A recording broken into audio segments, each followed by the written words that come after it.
স্বাগত আপনাদেরকে স্টুডেন্ট রেসিপিতে। আজকে দেখাবো আপনারা কিভাবে রুই মাছ ভুনা করবেন। তো রুই মাছটাকে আমি প্রথমে ছোট ছোট টুকরা করে নিব।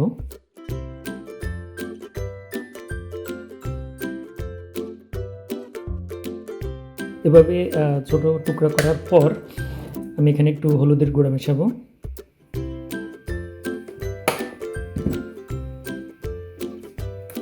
তারপর একটু মরিচের গুঁড়া, আপনারা চাইলে একটু লেবুর রস দিতে পারেন।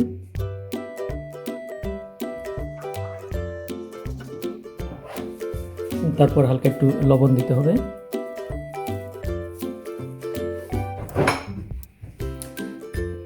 এখন আমি এগুলোকে ভালোভাবে মাখিয়ে 10 থেকে 15 মিনিট এভাবে রেখে দেব।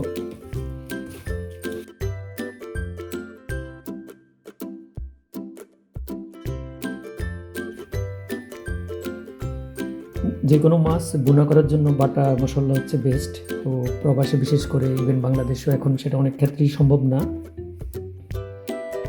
তবে মশলাটা ভালোভাবে মিশানোর জন্য আমরা একটা কাপে একটু হালকা গরম পানি নেব। সেখানে হাফ টেবিল চামচ পরিমাণ হলুদ দিতে হবে। তারপর হাফ টেবিল চামচ পরিমাণ গুঁড়ামরিচ, এটা ডিপেন্ড করে আপনি কতটুকু জাল খাবেন সেটার উপরেও। তারপরে হাফ টেবিল চামচ ধনিয়ার গুঁড়া, হাফ টেবিল চামচ জিরার গুঁড়া।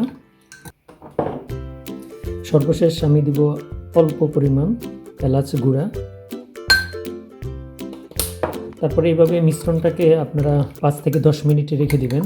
তাহলে মশলাটা খুব দ্রুত তরকারির সাথে মিশবে, মাছের সাথে মিশবে, অনেকটা আপনারা বাটা মশলার টেস্ট পাবেন।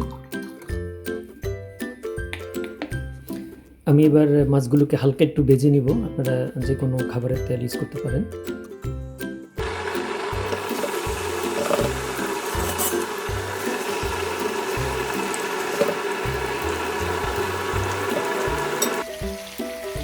তো আমার এখানে মাছ ভাজি হচ্ছে, এর পাশাপাশি আমি রান্নার প্রস্তুতি নেব।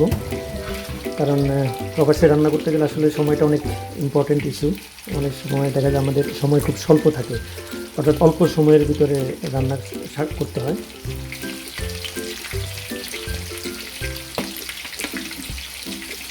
আমি পাতিলে অল্প পরিমাণ খাবার তেল দেব।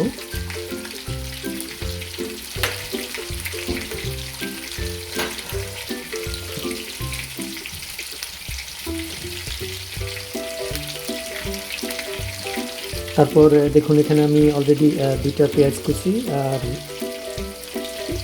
2 টেবিল চামচ সম পরিমাণে রসুন বাটা হলে ভালো হয়, আর একটু আদা বাটা। আমি পেঁয়াজটা দিয়ে দিচ্ছি। আমি পেঁয়াজ, আদা এবং রসুনটা, কাঁচামরিচটা আমি একটু পরে দেব।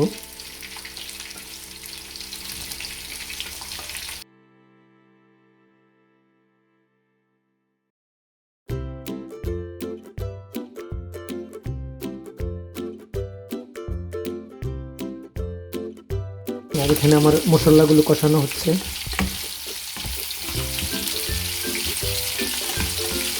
আমি একটু লবণ দিব পরিমাণ মতো।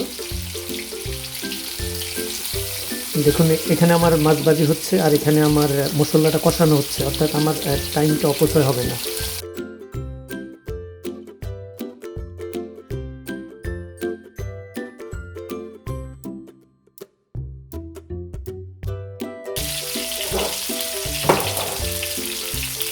তো আমার মাছ ভাজিটা হয়ে গেছে। খুব কড়া করে ভাজা যাবে না, তাহলে টেস্টটা একটু অন্যরকম হবে। যেহেতু আমি এটা রান্না করব তাই হালকা ভাজি যথেষ্ট। এখন আমার যেই মশলাগুলো আমি গরম পানিতে মিশিয়ে রেখেছি সেগুলো দিয়ে দিব। তারপর 5 থেকে 10 মিনিট এগুলো কষাতে হবে।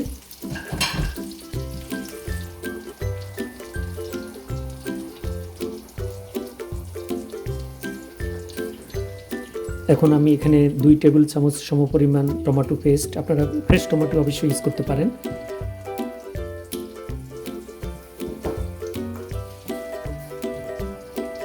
এখন এটাকে 5 থেকে 10 মিনিট কষাতে হবে। আপনার ইচ্ছা করলে ঢাকনা দিয়ে রাখতে পারেন। তো এইভাবে 7 থেকে 10 মিনিট কষানোর পর আমি মাছগুলো দিয়ে দিব।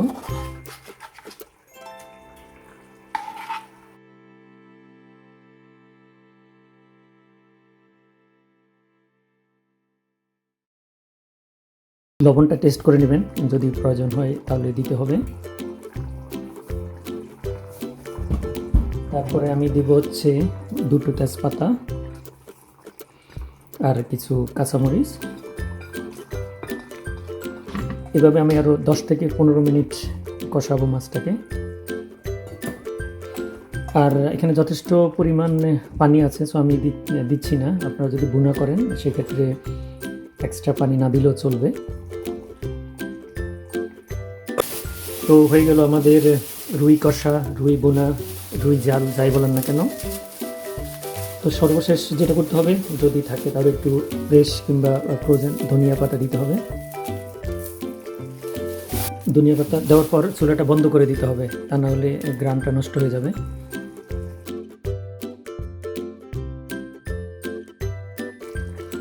তাহলে আজকে পর্যন্তই, ভালো থাকবেন, ভালো খাবেন, আল্লাহ হাফেজ।